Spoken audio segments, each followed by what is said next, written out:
Olá, como vai? A cada dia aumenta o número de famílias em situação de rua na cidade de São Paulo. E eu vou conversar a respeito desse escândalo com o advogado Manuel Del Rio, que é assessor jurídico de movimentos de moradia. Bem-vindo, Manuel Del Rio. Obrigada por aceitar o convite. Olá, tudo bem? Eu que agradeço você abrir esse espaço para a gente dialogar aí sobre um grande problema da cidade, né? Que hoje completa 468 anos, né? Pois Então, é. um grande problema habitacional que nós temos. Então, obrigado pelo convite e vamos lá. Qual é o perfil das famílias que estão sendo empurradas para as calçadas da cidade de São Paulo, a cidade mais rica do Brasil atualmente? São diversos fatores, mas o fator principal é o baixo salário, né? A gente fala que o salário que a pessoa ganha inferior às suas necessidades. Esse é o fator principal, né? Em toda a história da cidade, se você traçar um paralelo entre a queda do rendimento dos trabalhadores e o aumento da fragilidade habitacional, ou seja, aumento de favela, de cortiço e de moradores em população em situação de rua, ele acompanha, né? A gente fala que a gente tem alguns dados, né? Que, por exemplo, São Bernardo, Santo André, não tinha favela em 64, porque a queda do salário ele se acentua a partir do golpe de 64. E hoje essas cidades têm grandes favelas, grande problema habitacional, e São Paulo não fica atrás, né? São Paulo tinha 1% de pessoas morando em cortiço, e agora, recentemente, ele está com quase 11%, né, morando em cortiço.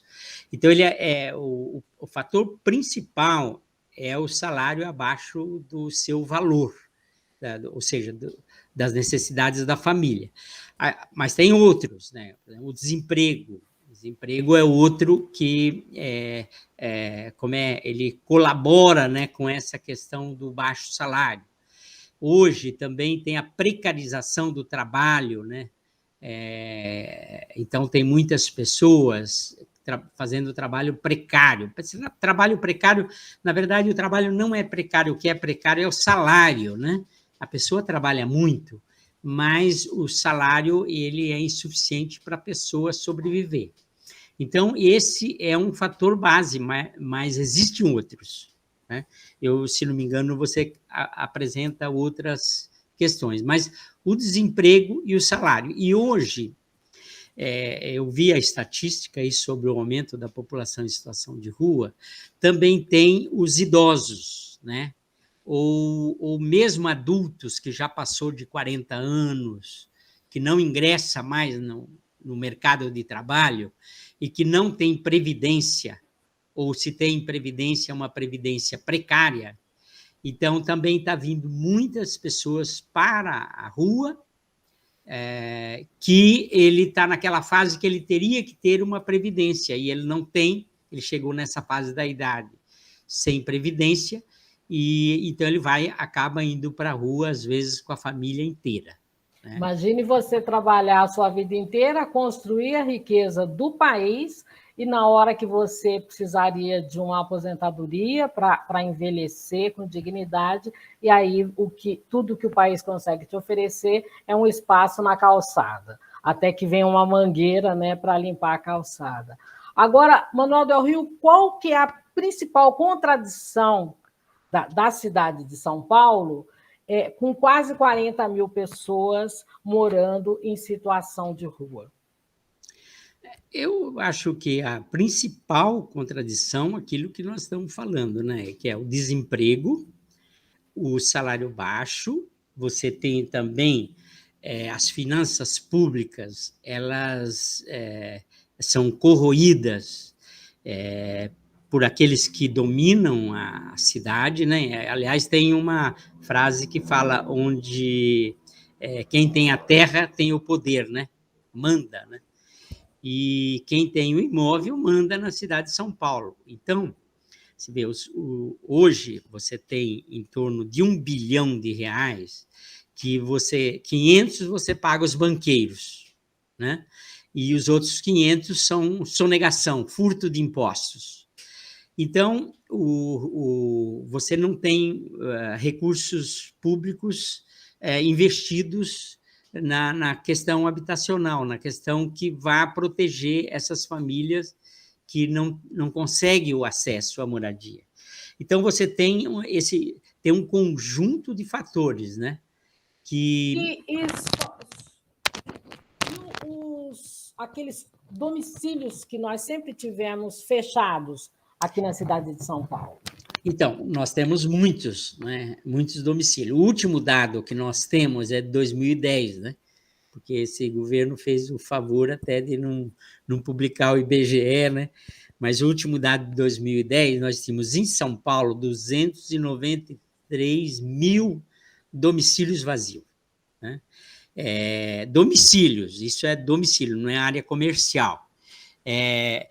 293 mil domicílios é a cidade de São Bernardo. São Bernardo tem ali 290, 300 mil domicílios, que está dentro de São Paulo vazio, abandonado, né? Sem utilização.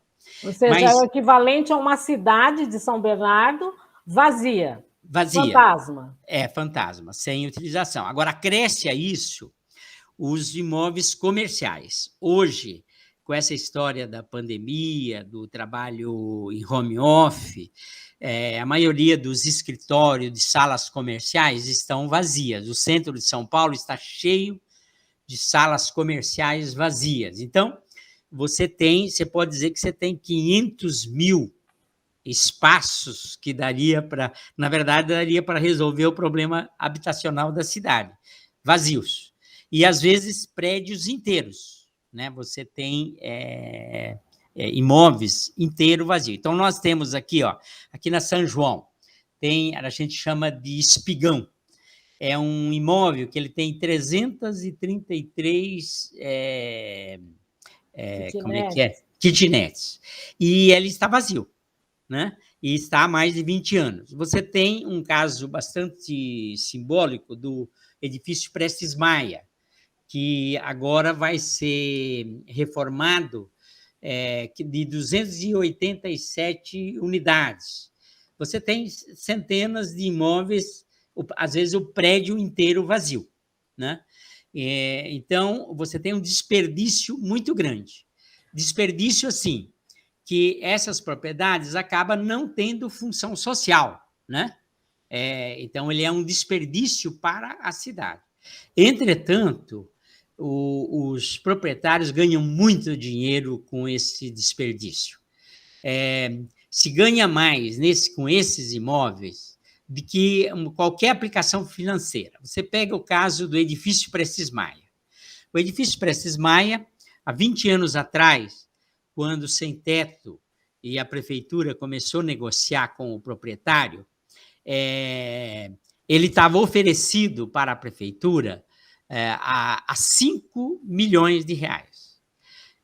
Agora ele foi desapropriado por 26 milhões de reais.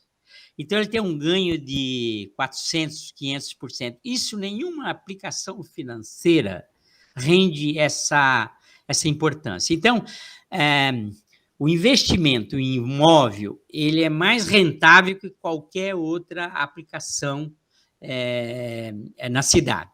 Então, acaba criando essa distorção, porque essa apropriação das propriedades por quem tem dinheiro, né, pelos capitalistas, ele acaba impedindo o acesso de quem tem um rendimento pequeno de adquirir a sua moradia. Então, ele gera uma distorção imensa na cidade.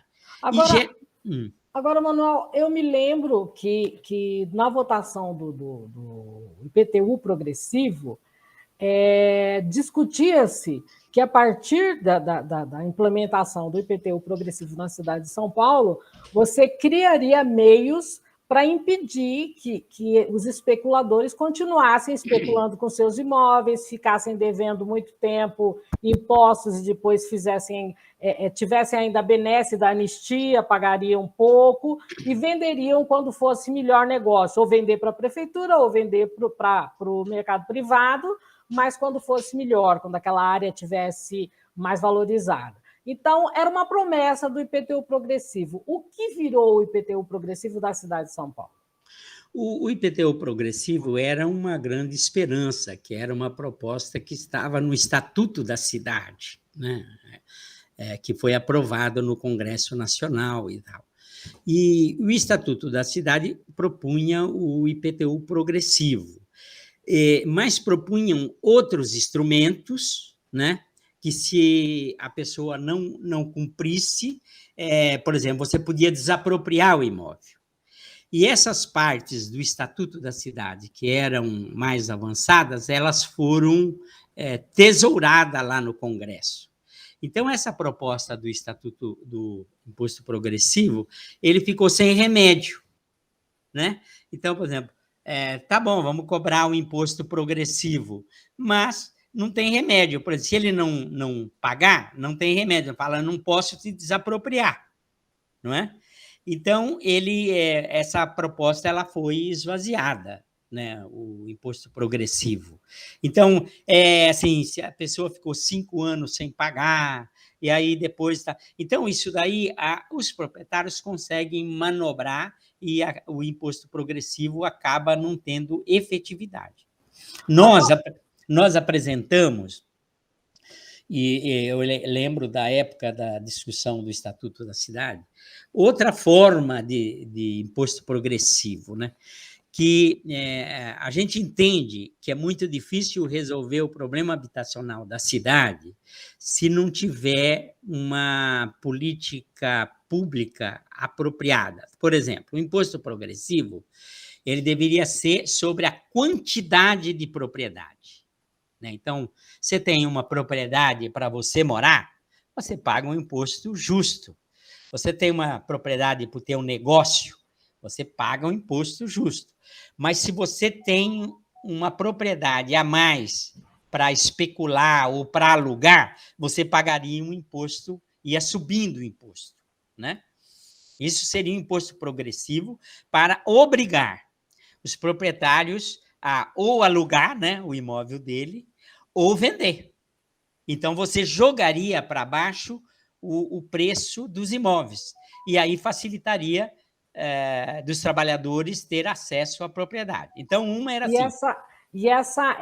Você acabou de falar aí, essas regras, elas fazem parte da Constituição, que é a função social da propriedade. Da função social. Ou o proprietário usa, ou vende, ou aluga. Ela só não pode ficar abandonada, especulando o melhor momento, né? Certo.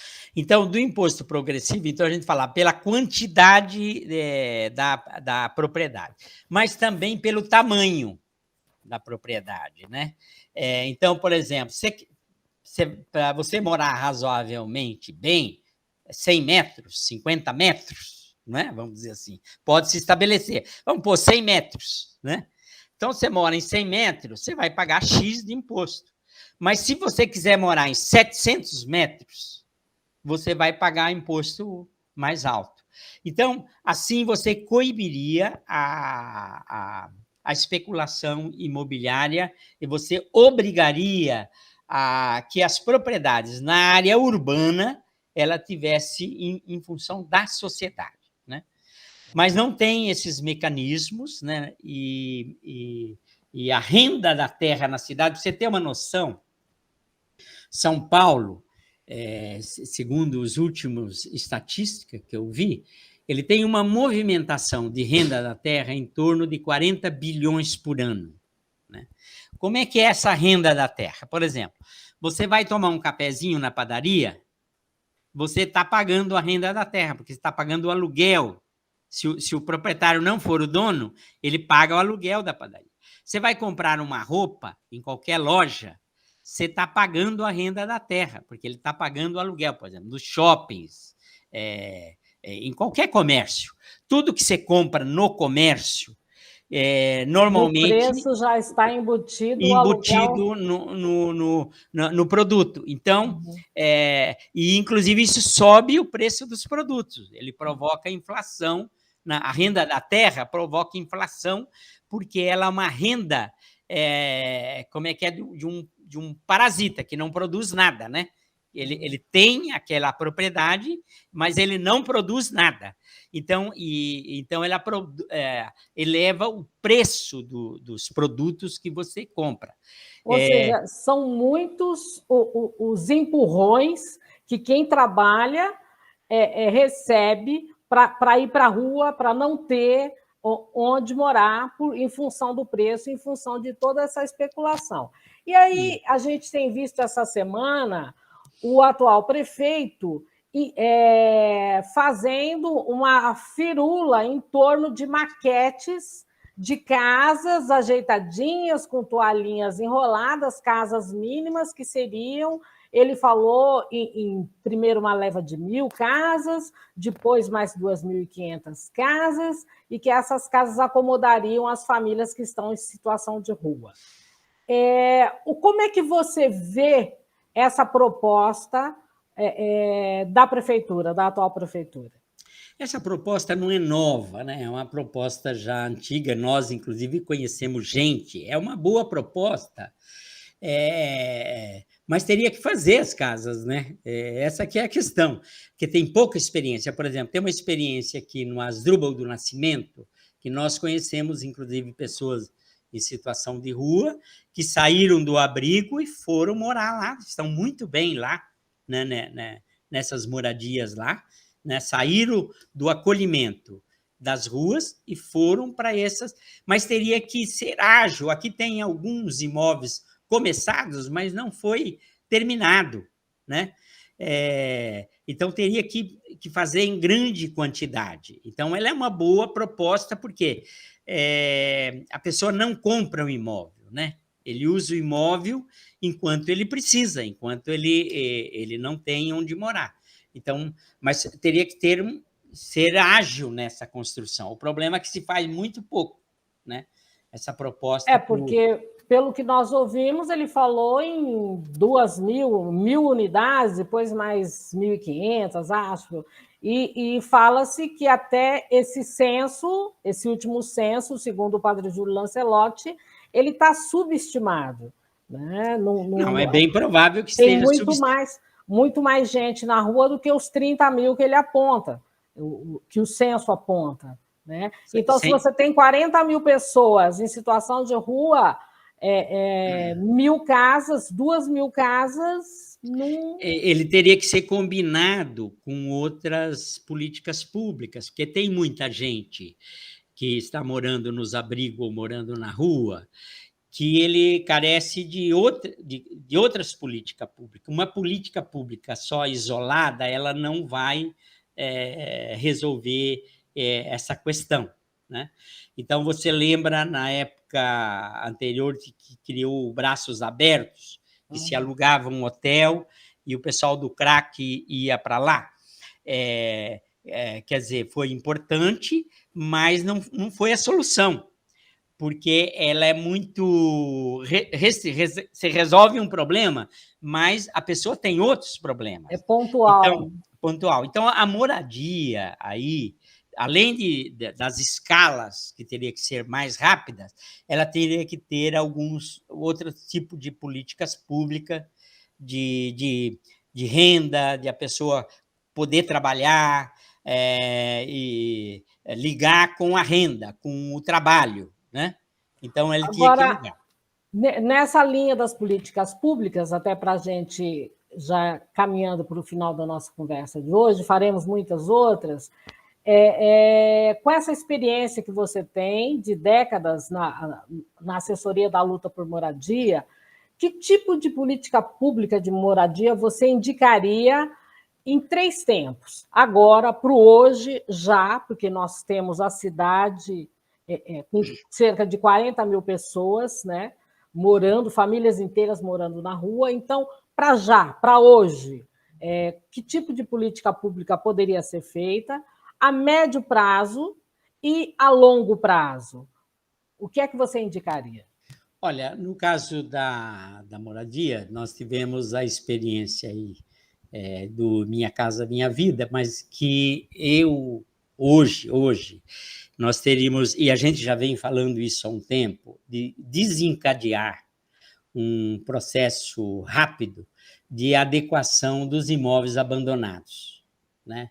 Porque você faz um imóvel abandonado, um prédio, e as ocupações do sem-teto, às vezes, um prédio todo abandonado, todo quebrado, de repente sai lá 100 moradias, que eles adequam o prédio com os recursos deles e moram lá. Então, hoje, teria que desencadear uma política rápida, em parceria com os sem-tetos organizados, né, de adequação de uma quantidade imensa de prédios já prontos e abandonados, né?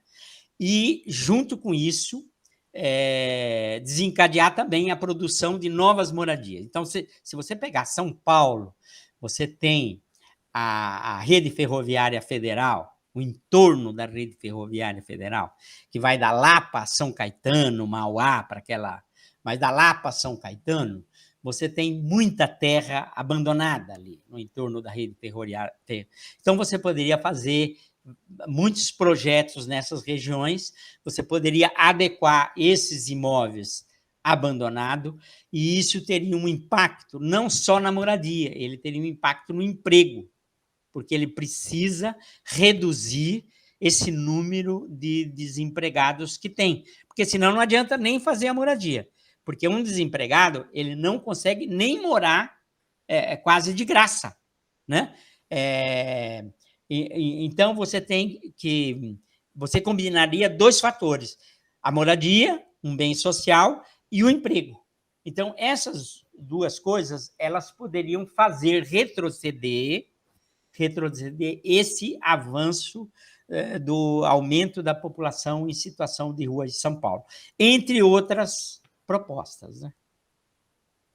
Bom, então, a curto prazo seria a parceria com os movimentos organizados, não com os movimentos organizados de moradia e o poder público, e você readequar esses domicílios vazios. A médio prazo, ocupar espaços públicos que estejam abandonados, como você citou, o linhão da rede ferroviária federal, né, que dá, sei lá, uns 60 quilômetros, mais ou menos. Por aí, da Lapa a São Caetano. Então não dá 60, então dá uns 30 quilômetros, mais ou menos, de espaço para construção, e essa construção também geraria empregos, então você tem um círculo virtuoso. E a longo prazo seria a questão do trabalhador em geral, não é verdade? Porque essa miserabilidade que é imposta, ela tem muita função, tem muita raiz na exploração do trabalhador, né? Que ele já não ganha. Tem que melhorar o salário. Tem que melhorar todas as condições dele. Porque hoje todo mundo fala, não, precisa criar emprego, mas precisa criar salário, né? Salário e também proteção, né? Porque, como nós vimos, se os idosos sem previdência estão indo para a rua, imagine essa geração que está muito mais em trabalhos precários, como é que vai ser lá no final? Então, envelhecer vai ser, já vai estar no nosso programa, quando eu envelhecer, eu vou ficar naquela calçada ali? Vai ser assim? Então, Ruth, eu queria aproveitar essa oportunidade para falar sobre essas situações que tem no centro de São Paulo, né? Então, você lembra do prédio que incendiou aqui no centro, né? Paissandu, né? A gente chamava de Torre de Vidro, né? O pessoal chamava de Torre de Vidro, que era um prédio do governo federal, né? era do governo federal, a Polícia Federal funcionava nesse prédio, a Polícia Federal mudou e o prédio ficou abandonado. Bom, teve um incêndio em 2018, foi, né, já vão 4 anos, e está lá abandonado, cheio de rato, aqui no centro da cidade, quando tem um projeto para se fazer moradia ali. Então, é muito lento quando se quer fazer, quando se propõe a fazer alguma coisa para os trabalhadores. Nós temos um projeto lá na região leste, no Jardim Guaracá, de construção de quase 150 moradias, faz 10 anos, foi desapropriado e está lá parado, não anda o projeto. Então, essa situação vai se acumulando, chegou aonde nós chegamos, porque não tem uma política de longo prazo, de ir fazendo, não pode paralisar, né? Então, nós temos essa experiência aqui de muita coisa parada. Você vê o Prestes Maia, nós torcemos para que esse ano saia, né? Mas são 20 anos. Então, aí depois o pessoal fica indignado, fala, mas o sem-teto ocupou. É evidente que vai ocupar, né? Tem que ocupar mesmo, porque o poder público é inerte, né? Inerte ou porque é inerte mesmo, ou deliberado, né? Porque não dá para você conviver com uma paralisia dessa no poder público. Manuel, eu agradeço muito essa reflexão a respeito, reflexão muito séria, muito profunda, muito comprometida a respeito de milhares de brasileiros morando em situação de rua, porque nós temos muita poesia, e a poesia é muito bem-vinda sobre o cruzamento da Avenida São João, mas é um escândalo, é um achinque com essa população, aquelas famílias, crianças, mulheres, e segundo a Elza do Boracéia, as mulheres a rua enlouquece, e as mulheres enlouquecem primeiro quando estão em situação de rua. Então, nós temos que pensar sobre isso, e quando nós falarmos ou cantarmos que alguma coisa acontece no nosso coração, ali no cruzamento da Avenida São João com a Avenida Ipiranga, a gente pontuar que ali tem um espigão de 20 andares, com quantas kitnets? 333. 333 kitnets vazias. Isso é um escândalo. Cada janela daquela está gargalhando da desgraça das pessoas que dormiram esta noite de aniversário de São Paulo, nas ruas da cidade de São Paulo. Então, por isso, eu fiz questão de entrevistar uma pessoa séria, esse advogado, por quem eu tenho muito respeito, muita gratidão por tudo que eu aprendi com ele com relação a essa luta das pessoas por um teto para abrigar a sua família. Né? Muito obrigada, Manuel. Ruth, só um instante. Eu queria aproveitar e falar do meu livro. E no meu livro tem muitas matérias sobre a questão da moradia. Por exemplo, se São Paulo tem cidades compactas, tem várias matéririas, moradia como eixo estruturante. Você tem o livro aí? Mostra a capa dele. Tem o livro aqui. Mostra a capa, aqui, bota na frente da câmera para ver. Aqui assim, é isso. Tudo começa, né? com uma luta. Então, as pessoas vão encontrar várias propostas, várias análises sobre a questão habitacional do Brasil e da cidade de São Paulo. Então, aproveitar e fazer essa divulgação. E agradecer você, Ruth, continua firme aí na tua trincheira, né? Você é jornalista, geóloga, né? Também. Geógrafa, isso, não geóloga. E continua aí na tua trincheira, que dá uma contribuição muito grande para os trabalhadores, e especialmente para os trabalhadores sem teto. Muito obrigado. Para nós todos, né? Porque uma cidade melhor, um Estado melhor, um Brasil melhor, é melhor para todos nós. Então, até por inteligência, se não for por solidariedade, por inteligência, que as pessoas cuidem melhor, né, uns dos outros. Não é isso, Manuel? Muito obrigada, Manuel. Um abração para você, até a próxima. Obrigado, Ruth. Viva São Paulo, hein? Viva São Paulo, que a gente ama, e é por isso que a gente briga muito por ele. Tá.